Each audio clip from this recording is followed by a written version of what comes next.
So, my name's Ivy Sterling, and I'm interviewing Walt DeYoung. Walt wanted to write a book, and I said, why don't you just put these on video? It'd be so much easier because these are great stories. And of course, they're great because I love the way Walt tells them. So, Walt, just give us, we're going to record several videos here or tell lots of your stories, which I love.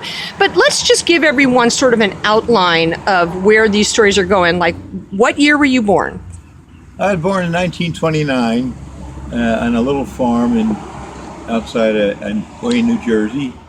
I started raising mink, moved to a mountaintop up in New York State, and then they all died because of, it's another story.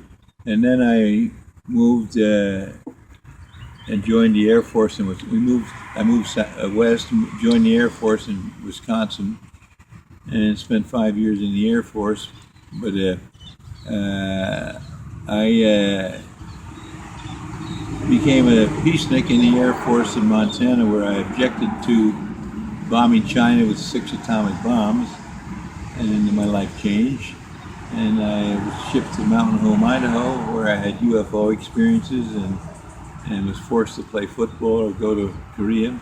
When I got out of the Air Force, in a GI Bill, I went to an all-black college and became very upset with the way the blacks were treated, and organized a boycott against the movie theaters and against the segregation practices of the restaurants. So this was pre... This was 1953.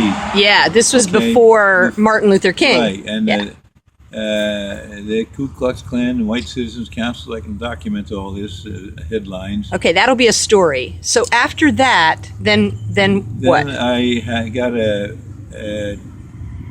scholarship for a full scholarship for everything, house included, to go to Cornell.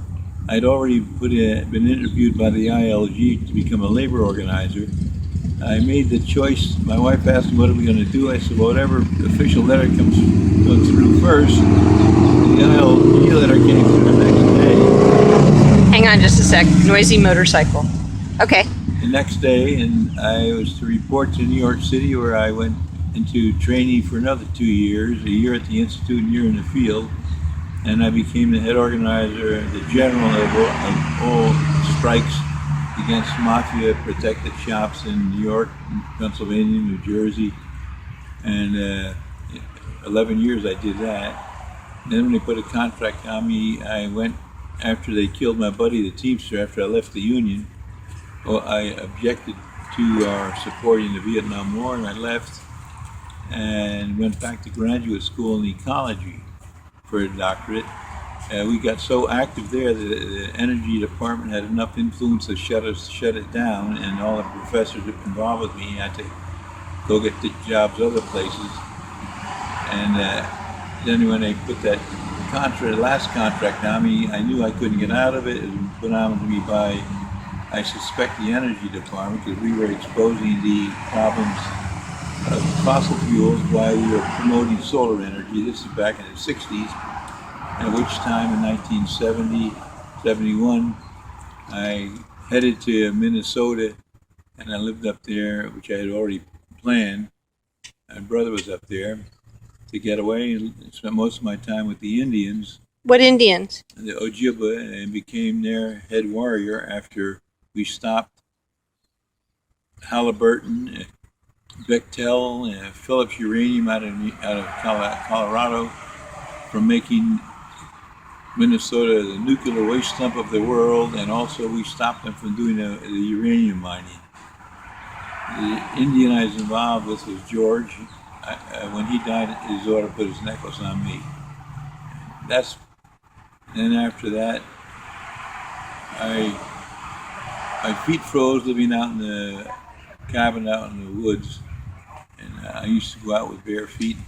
I don't care what it was, 20 or 30 or 40 below, and I'd go out and look at the stars, maybe at midnight, hug a tree. Yeah, I hugged a tree. At least one. You weren't monogamous. Oh, right. And when my feet froze, I knew I could no longer stay up in the cold country. And that's when I Came to Florida, and here it is. Where I had a steel worker buddy, Scary, who had gleaned Florida on his pedal bike and had been all over and picked this area as the best area of Florida where I am now, New Smyrna Beach. And it's now 2015. So what a great sort of summary of your life, and then we'll tell the individual stories. But in essence, you've always been controversial.